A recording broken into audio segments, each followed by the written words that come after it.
Hi guys, today we are making chapatis. Yes, this video has been long overdue, so just sit back and let's get started. First off, our ingredients, we have a butternut, we have some oil, some salt and sugar. And of course the base of it is the flour, so there we go. And then we have a bowl to mix up.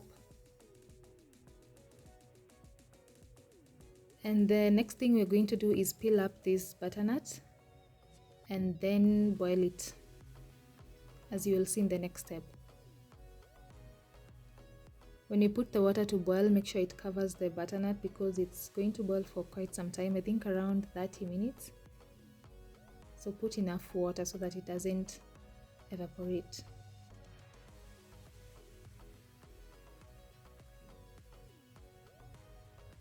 At this point I had just come to check on it. It had not boiled completely, so we gave it some more time to continue boiling.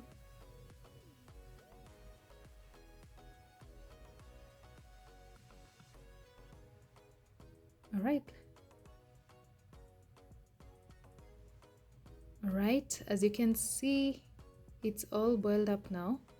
So we'll take it out of the water and then mash it as you would with potatoes. So you just mash it completely. I'm just curious guys, have you tasted chapatis made from malenge or butternut? They are so good. They have this yellow color on the chapatis that is just amazing. And you can actually feel the taste, or rather taste the malenges or the butternut when you're eating. Just try it out, you'll love it. As you can see, you have to mash it up. I added some salt. I always find salt helps to speed up the process. So the next stage is going to be mixing up the salt, sugar and water. I like to have my water, like the temperature you use for manicure water. You see when you go for manicure, the water they use to clean your hands, it's not too hot and it's not cold. Yeah, so just a good amount of temperature so that the water stays hot even during the mixing process. You can still feel the heat of the water.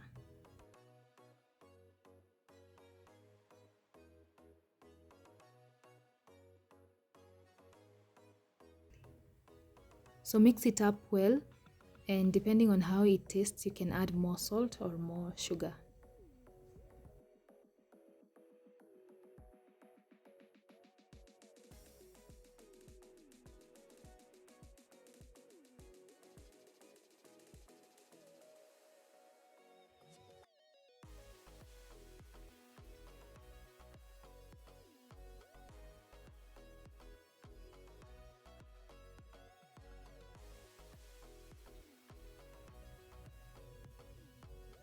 So our next stage is the mixing stage.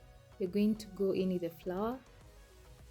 If you are like me who keeps these yogurt cups, shout out to you. So we're going to use like 4 of these. I think they are the 250 mls.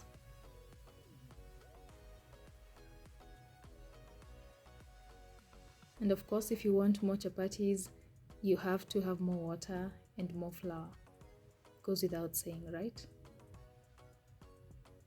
Once you've put in your flour, the next thing you'll add is the mashed butternut.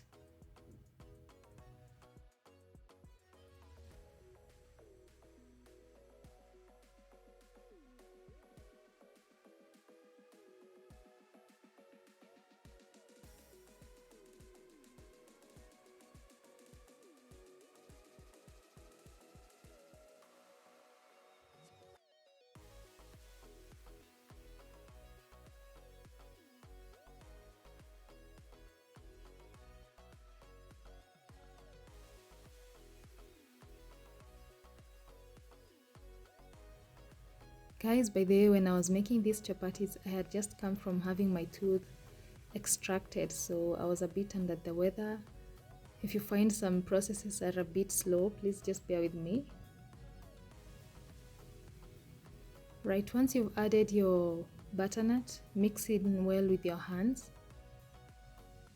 Give it a good mix.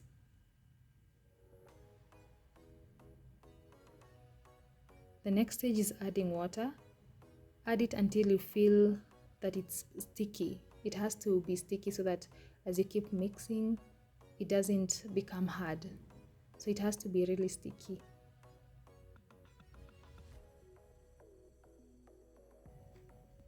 Don't mind how sticky it is at that point, just keep mixing and then add some oil, around 3 to 4 tablespoons of oil, and keep mixing.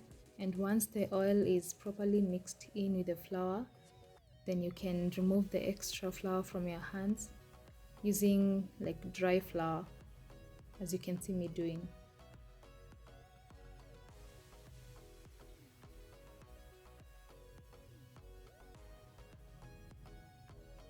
At this point it's really soft, but you want to just make sure everything is mixed in well.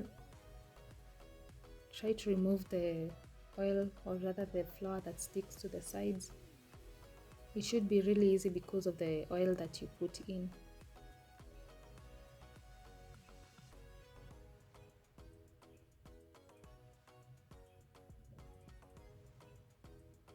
Because of the hot water that we used while mixing, it's going to be very soft and it doesn't stick on the sides because of the oil that we put in. So they are both very important. Have hot water and oil.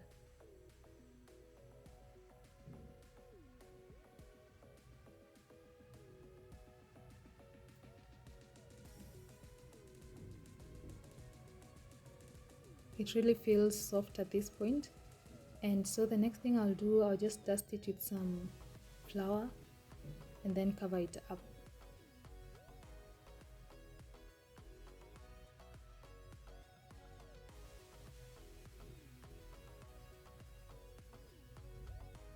I'll leave it covered for about 20 minutes so that it can get even more softer.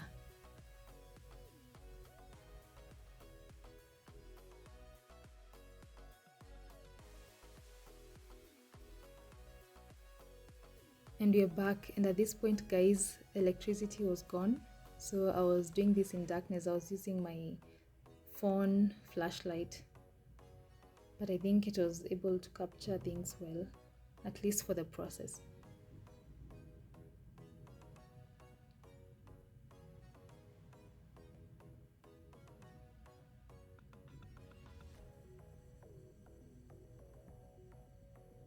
So the next stage is making rounds. Now these are the ones that you will roll out to become your chapatis. You'll make them depending on the size of your pan.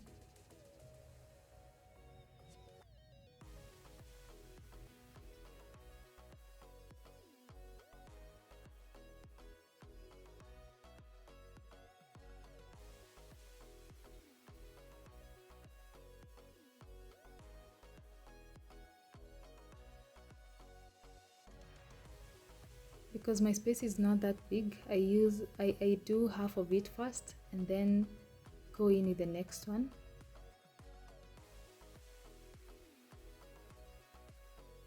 So for the first half, I'll now start spreading out my flour, or rather the dough. Spread it out very nicely and as wide as you can.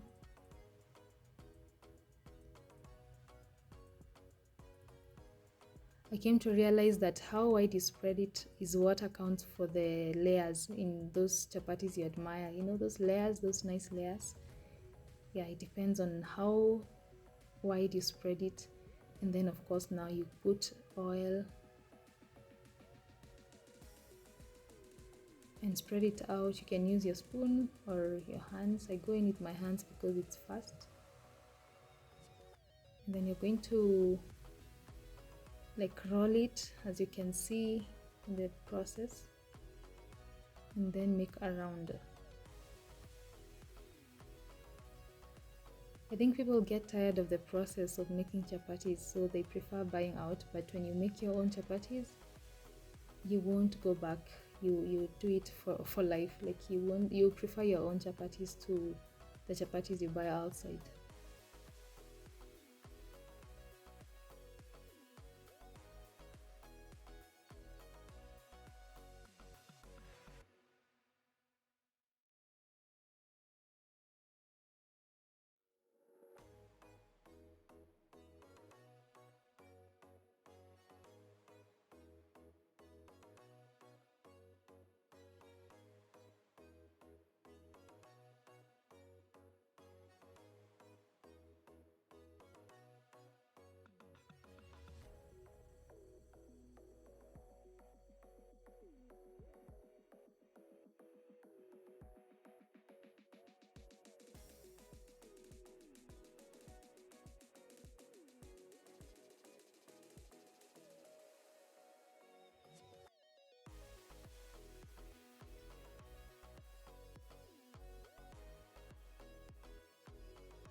And we are done, guys. We are done with making the rounds. You can give it a few minutes to rest for maybe 10 to 15 minutes. But if you don't have the time, still works. That's my setup. There's a pan, and that's where I'll be storing them once I am done cooking. I'll set my pan on low heat and then start making the spreading out the chapati. I always start from the farthest end, like the one I made first, so that I give the rest time to also soften up, and just marinate, if I can use that word.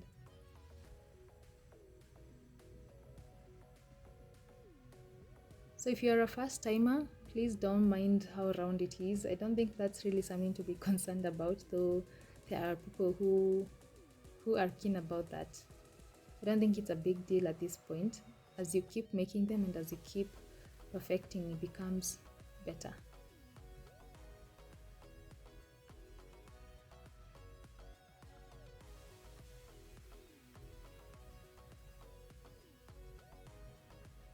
So as you're spreading it out, you're dusting it a bit just to make sure it doesn't stick to the surface.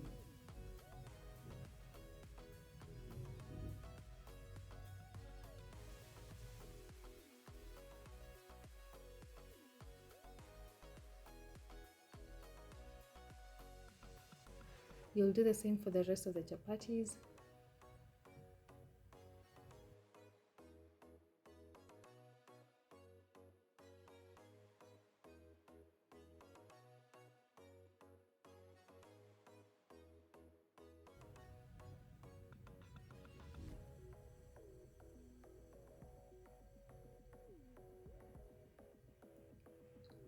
So this is a close-up look of how it is in the heat.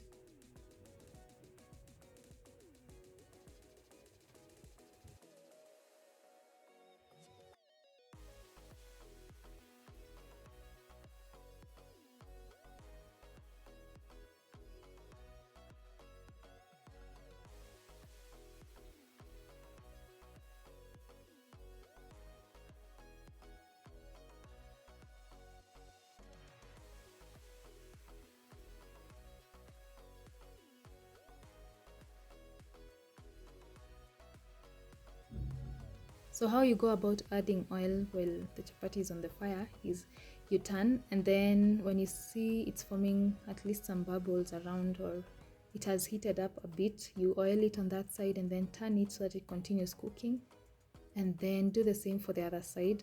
This one, I think one side heated up more than the other one, but the rest were really good. But I wanted to just show you how it looks.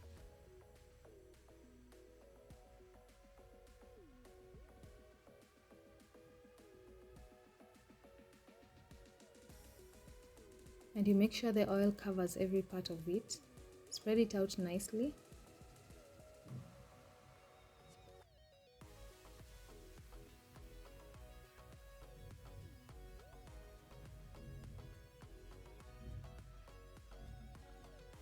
You turn it and allow the other side to also heat up.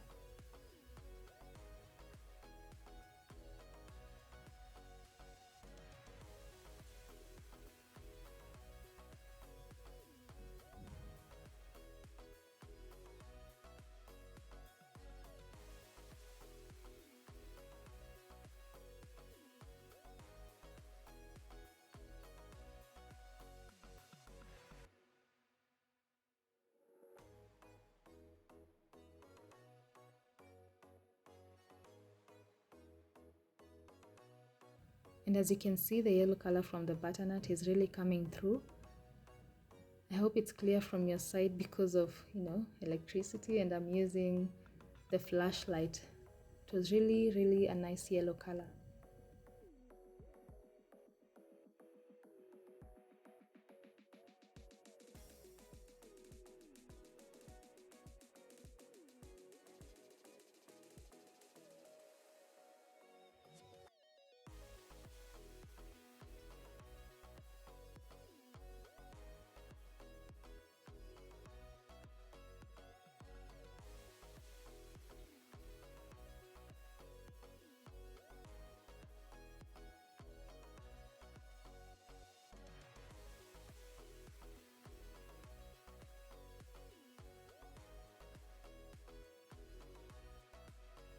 So you repeat the process for the rest of the chapatis, and as you're doing that, ensure that you are checking on the heat so that it's not too much or too little, because when it's not enough, the chapati will become hard, and that's not what you're going for.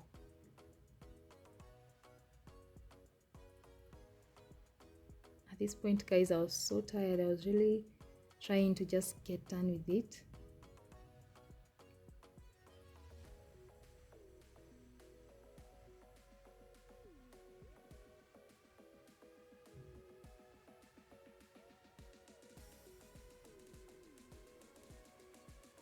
It looks so good. And they were so yummy, you guys, though I couldn't eat much because, as I said, I had just come from having my tooth extracted.